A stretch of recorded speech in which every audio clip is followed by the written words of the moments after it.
नमस्ते प्यारे विद्यार्थियों। आज का हमारा अध्ययन का विषय है भारत में क्षेत्रीयतावाद। अगर हम भारत की विभिन्न समस्याओं की बात करते हैं तो एक बेहद महत्वपूर्ण समस्या क्षेत्रीयतावाद के रूप में हमें देखने को मिलती है। ये केवल भारत की समस्या नहीं है, अपितु विकासशील देशों की ये एक कॉमन समस्या है। क्योंकि विकासशील देशों के अंदर बड़े बड़े राज्य होने के कारण वहाँ जातिगत, भाषागत, धार्मिक और अन्य कई कारणों के कारण विषमता देखने को मिलती है। परिणाम स्वरूप क्षेत्रीयतावाद की समस्या के कारण छोटे छोटे जो क्षेत्र है अपने लिए स्वतंत्र राज्यों की मांग करते हैं या पृथक राष्ट्र की मांग करते हैं। परिणाम स्वरूप ये होता है कि ये समस्या इतनी तीव्र हो जाती है कि कहीं तो गृह युद्ध की स्थिति आ जाती है। इसी के कारण हम देखते हैं विश्व के अंदर कई छोटे छोटे राष्ट्रों का बड़े राष्ट्रों से टूटकर गठन हुआ। उसी तरह अगर हम भारत की बात करें तो प्रारंभ में जब संविधान का निर्माण हुआ उस समय भारत के अंदर 25 राज्य थे, लेकिन वर्तमान में इनकी संख्या 33 हो गई है। इस प्रकार हम कह सकते हैं कि भारत के अंदर छोटे छोटे राज्यों की मांग स्वतंत्रता के बाद से ही उठने लगी थी। सर्वप्रथम हम देखते हैं कि भारत में भाषागत आधार पर या फिर हम बात करें आर्थिक आधार पर या राजनीतिक आधार पर या फिर हम बात करें सांस्कृतिक आधार पर, ऐतिहासिक परिप्रेक्ष्य में, तो ये समस्या दिन प्रतिदिन बढ़ती ही चली जा रही है। विकासशील राज्यों की एक महत्वपूर्ण समस्या राष्ट्रीय एकीकरण की रही है। राष्ट्रीय एकीकरण की इस प्रक्रिया में हम देखते हैं कि राजनीतिक विकास के संदर्भ में इस दृष्टि को समझा जा सकता है। अगर जिन राष्ट्रों के अंदर विकास तीव्र गति से है तो वहाँ पर यह समस्या कम देखने को मिलती है, और राष्ट्रीय विकास अगर कम गति से चल रहा है तो ये समस्या बहुत तीव्र गति से बढ़ने लगती है। अगर हम क्षेत्रीयतावाद के अर्थ की बात करें कि क्षेत्रीयता है क्या, तो क्षेत्रीयतावाद से तात्पर्य एक क्षेत्र या किसी देश के उस भाग के छोटे हिस्से से है जो आर्थिक आधार पर, भौगोलिक आधार पर, जातिगत आधार पर, भाषागत आधार पर, सांस्कृतिक आधार पर, ऐतिहासिक आधार पर, अन्य कारणों से वो पृथक राज्य की मांग करता है या पृथक राष्ट्र की मांग करता है। इसे हम भारतीय राजनीति में क्षेत्रीयतावाद के नाम से जानते हैं। अगर हम क्षेत्र की बात करें तो क्षेत्र कोई एक सामान्य शब्द नहीं है, अपितु क्षेत्र की जो है अर्थ के रूप में लगाया जा सकते हैं। सांस्कृतिक दृष्टि से क्षेत्र का अर्थ भिन्न होता है, वहीं ऐतिहासिक दृष्टि से क्षेत्र का अर्थ भिन्न होता है, भौगोलिक दृष्टि से क्षेत्र का अर्थ भिन्न होता है, राजनीतिक शब्दावली की दृष्टि से इसका अंग शब्द अर्थ भिन्न होता है। यानी विभिन्न विषयों में क्षेत्र को अलग अलग शब्दों में व्याख्या की जाती है। क्षेत्र शब्द के बहुत सारे अर्थ हैं। मूल रूप से किसी क्षेत्र को जोड़ने वाली कड़ी सांस्कृतिक समानता है। किसी भौगोलिक प्रदेश को भी क्षेत्र के आधार पर संबोधित किया जा सकता है। मनुष्य एक सामाजिक प्राणी है और अपने निवास के आसपास की भूमि से उसका भावात्मक संबंध स्थापित हो जाता है, और हम देखते हैं कि कालांतर में अपने पूरे क्षेत्र के प्रति उसकी निष्ठा विकसित हो जाती है। इस दृष्टि से क्षेत्र एक तरह से समाजशास्त्रीय अवधारणा है जिसे विविध सामाजिक हितों की अभिव्यक्ति की दूरी कहा जाता है।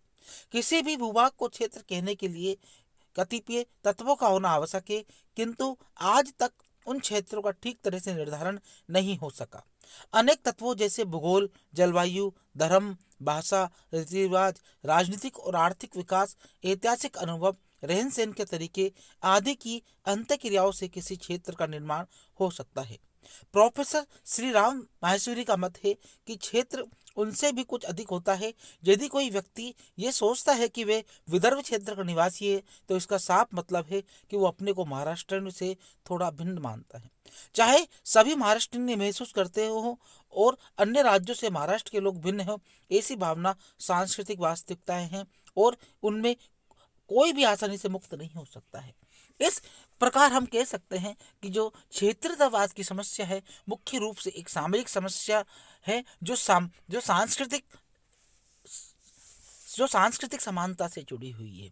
क्योंकि जो विभिन्न राज्यों के अंदर जो छोटे छोटे क्षेत्र है जिनकी अपनी मान्यता है, अपनी संस्कृति है, अपने रीति रिवाज है, अपनी धार्मिक मान्यता हैं, पूजा अर्चना करने की तरीके हैं, तो वो अपने आप को अन्य जो भाग है या अन्य जो राज्य जो अपना राज्य है उससे वो अपने को भिन्न समझते हैं, और वो महसूस करते हैं कि उनका तो यही एक क्षेत्र है, यही एक राज्य है, यही एक जो राष्ट्र, उनके लिए केवल सब कुछ वही है। और यहीं से हम देखते हैं कि भूमिपुत्र की अवधारणा का उदय होता है। और भूमिपुत्र की जो अवधारणा है वो हिंसा के रूप में क्षेत्रवाद समस्या को दिन प्रतिदिन बढ़ाता ही चला जाता है। इस प्रकार क्षेत्रवाद की जो समस्या है भारत में एक बहुत महत्वपूर्ण समस्या है। अगर हम भारतीय संदर्भ में क्षेत्रवाद की बात करें तो राष्ट्र की तुलना में किसी क्षेत्र विशेष अथवा राज्य या प्रांत की अपेक्षा एक छोटे क्षेत्र से लगाव, उसके प्रति व्यक्ति या विशेष आकर्षण दिखाना, इस दृष्टि से क्षेत्रवाद राष्ट्रीयता की व्रत भावना का विलोम है और इसका ध्येय संकुचित क्षेत्रीय स्वार्थों की पूर्ति होता है। भारतीय राजनीति के संदर्भ में यह एक ऐसी धारणा है जो भाषा, धर्म, क्षेत्र आदि पर आधारित है और जो विघटनकारी प्रवृत्ति को प्रोत्साहन देती है।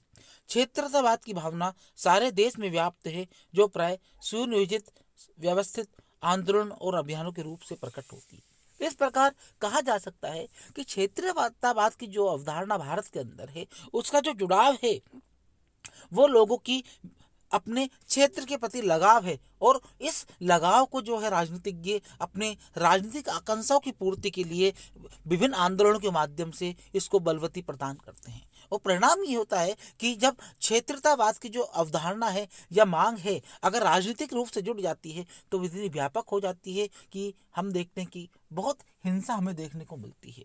इस प्रकार कहा जा सकता है कि क्षेत्रवाद जो है भारतीय संदर्भ में एक बहुत व्यापक समस्या उत्पन्न कर चुका है और कर रहा है। और इसी का परिणाम ये है कि महाराष्ट्र के जो लोग हैं वो अपने लिए वृहद राज्य की मांग करते हैं, द्रविड़ नाद की मांग करते हैं। वही हम बात करें अगर ईस्ट के अंदर तो अपने आप को स्वतंत्र राष्ट्र की मांग करते हैं। नागालैंड जो है अपने लिए अलग राष्ट्र की मांग कर रहा है। वहीं पर अरुणाचल प्रदेश जो है अपने लिए अलग राष्ट्र की मांग कर रहा है। वहीं पर राजस्थान के अंदर जो मारवाड़ वाला हिस्सा है वो अपने आप को अलग मानते हैं और वो अपने लिए मारवाड़ियों के लिए अलग राज्य की मांग कर रहे हैं। उसी प्रकार से खाली पंजाब के अंदर जो है खालिस्तान के रूप में अलग राष्ट्र की मांग हो रही है। इसी प्रकार हम देखते हैं कि यूपी के अंदर विभिन्न क्षेत्रों के अंदर ये मांग तीव्र गति से उठती चली जा रही है। यानी कि ये जो समस्या है ये सर्वव्यापी है और इसका केवल एक क्षेत्र से नहीं संपूर्ण भारत से जुड़ाव हो गया है। और इस के परिणाम स्वरूप जो है समस्या धीरे धीरे बढ़ती ही चली जा रही है। अगर हम भारत के अंदर इसकी ऐतिहासिक दृष्टि से बात करें तो हम देखते हैं कि भारत ने केवल भौगोलिक दृष्टि से एक विशाल देश है, अपितु वैचारिक परंपरा, धर्म और संस्कृति से भी इसकी विशालता स्पष्ट दिखाई देती है।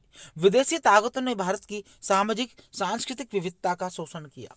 हम भारत का अगर बात करते हैं तो हम देखते हैं कि भारत पर लंबे समय तक सल्तनत काल की अगर बात करें तो उसके बाद हम मुगल काल की बात करें, उसके बाद ब्रिटिश शासन की बात करें तो हम देखते हैं कि बहुत लंबे समय तक भारत पर विदेशी ताकतों का प्रभाव रहा या राज रहा और भारत इनका अधीन रहा।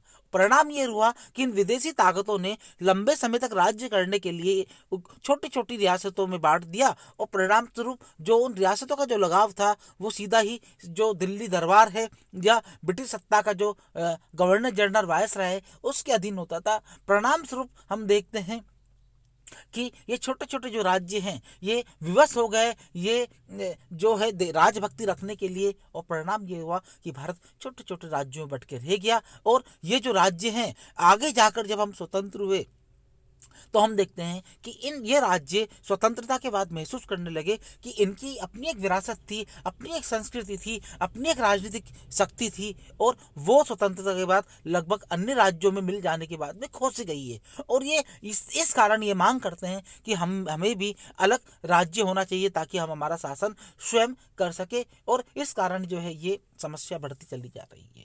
अगर हम भारतीय राजनीति के संदर्भ में क्षेत्रवाद के कारणों की बात करें कि ये समस्या भारत में क्यों इतनी तीव्र गति से बढ़ती चली जा रही है, इसके क्या कारण हैं, तो हम स्पष्ट रूप से इनके कारणों की व्याख्या कर सकते हैं, विश्लेषण कर सकते हैं। जिनमें पहला बहुत महत्वपूर्ण कारण है भौगोलिक स्थिति। अगर हम देखें भारत एक बहुत बड़ा देश है और बहुत बड़ा व्यापक देश होने के कारण हम देखते हैं कि यहाँ पर बहुत बड़े बड़े राज्य हैं। राजस्थान, मध्य प्रदेश, हरियाणा, पंजाब, उत्तर प्रदेश, कर्नाटका, महाराष्ट्र, गुजरात, अब ये राज्य जो हैं इनके अंदर भी उप संस्कृतिवाद या उपराष्ट्रवाद जो है वो विकसित होता चला जा रहा है और वो अपने आप को जो है भिन्न मानते हैं। उनकी हम देखते हैं कि हम अगर राजस्थान की बात करें तो मारवाड़ वाला हिस्सा एकदम अलग है और मारवाड़ और इधर जो मारवाड़ के बाद वाला हिस्सा एकदम अलग है। अगर हम यूपी की बात करें तो यूपी के अंदर भी पूर्वी यूपी जो एकदम अलग है, उत्तरी यूपी अलग है, दक्षिणी यूपी अलग है, पश्चिमी यूपी अलग है। अगर हम महाराष्ट्र की बात करें तो वहाँ पर द्रविड़ जो है अपने आप को अलग ही मानते हैं और इधर द्रविड़ से इधर वाले अपन को अलग ही मानते हैं। इस प्रकार हम देखते हैं कि भौगोलिक दृष्टि से अगर हम बात करें तो बड़े बड़े राज्य होने के कारण जो है अब उनके जो अंदर जो है पृथकतावादी आंदोलन चलते रहते हैं ताकि छोटे छोटे राज्यों का निर्माण किया जा सके, ताकि विकास का जो जो विकास है वो छोटे छोटे राज्यों में तीव्र गति से हो सके। दूसरा कारण है सांस्कृतिक कारण।